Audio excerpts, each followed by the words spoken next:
Hello everyone, welcome back to my another new video. आज मैं आप लोग के साथ शेयर कर रही हूँ ट्रेंडिंग में चल रही आलिया कट कुर्ती का डिज़ाइन। इस डिज़ाइन के साथ ही मैं आज आप लोगों के साथ ये भी शेयर करूँगी कि इस कुर्ती को बनाने के लिए मैंने कितने फैब्रिक का यूज़ किया है और कितनी लेस मेरी यहाँ पर इसमें यूज़ हुई है। तो चलिए स्टार्ट करते हैं।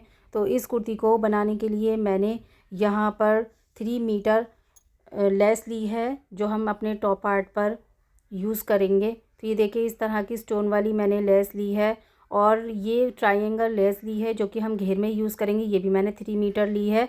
और जो मेन फैब्रिक मैंने यहाँ पर लिया है वो जॉर्जेट ली है। जॉर्जेट मैंने 2.5 मीटर ली है और लाइनिंग के लिए 2 मीटर मैंने कपड़ा लिया है।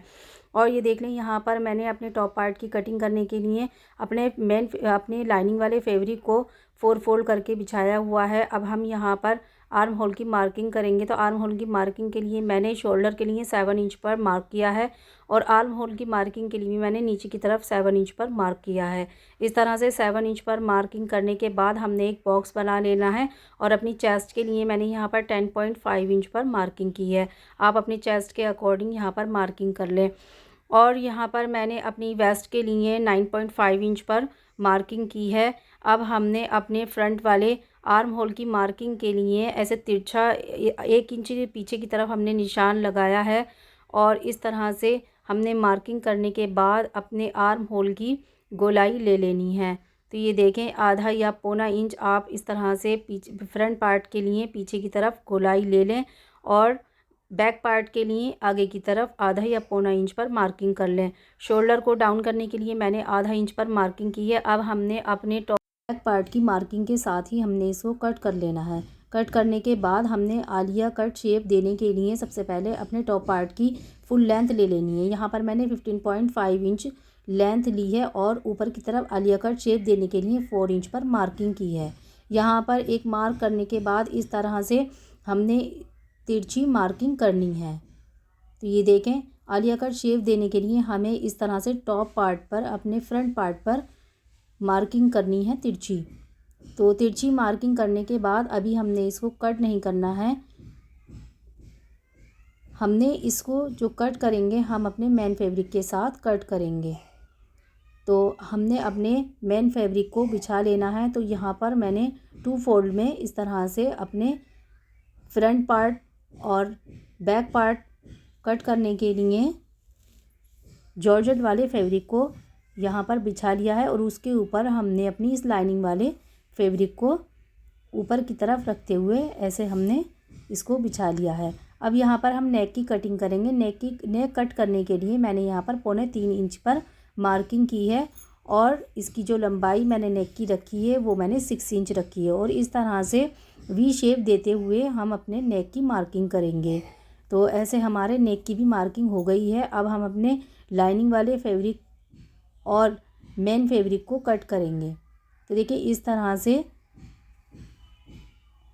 हमने अपने फैब्रिक को कट कर लेना है। बैक पार्ट को भी हमें कट कर लेना है। तो इस तरह से हमने अपने फ्रंट पार्ट और बैक पार्ट की कटिंग कर ली है।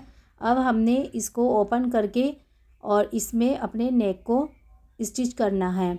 नेक स्टिच करने के बाद हमने अपनी लेस को यहाँ पर अटैच करना है। तो इस तरह से अपनी लेस को हम अटैच कर लेंगे। हम कुर्ती के बॉटम की कटिंग करेंगे। तो बॉटम की कटिंग करने के लिए यहाँ पर मैंने 2 फोल्ड में फैब्रिक को बिछाया हुआ है, लाइनिंग वाले फैब्रिक को और जॉर्जेट वाले फैब्रिक को। तो ऐसे हम 4 इंच पर मार्किंग करेंगे। यहाँ पर मैं आपको एक बात बता दूँ कि फ्रंट पार्ट की कटिंग करने के लिए हमने अपने बॉटम की लेंथ को बैक पार्ट से 4 इंच ज़्यादा रखना है। तो इस तरह से हम तिरछी मार्किंग करके इसकी कटिंग कर लेंगे। अब हमने अपनी जॉर्जेट वाले फैब्रिक पर इस तरह से चुन्नट डाल लेनी है।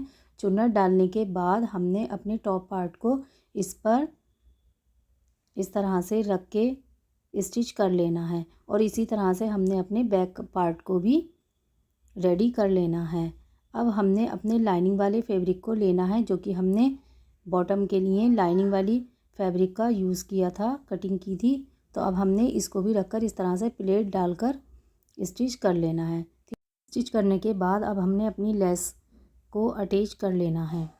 लेस अटैच करने के बाद हमने कुर्ती को और ब्यूटीफुल लुक देने के लिए मैंने यहाँ पर स्टोन का यूज़ किया है।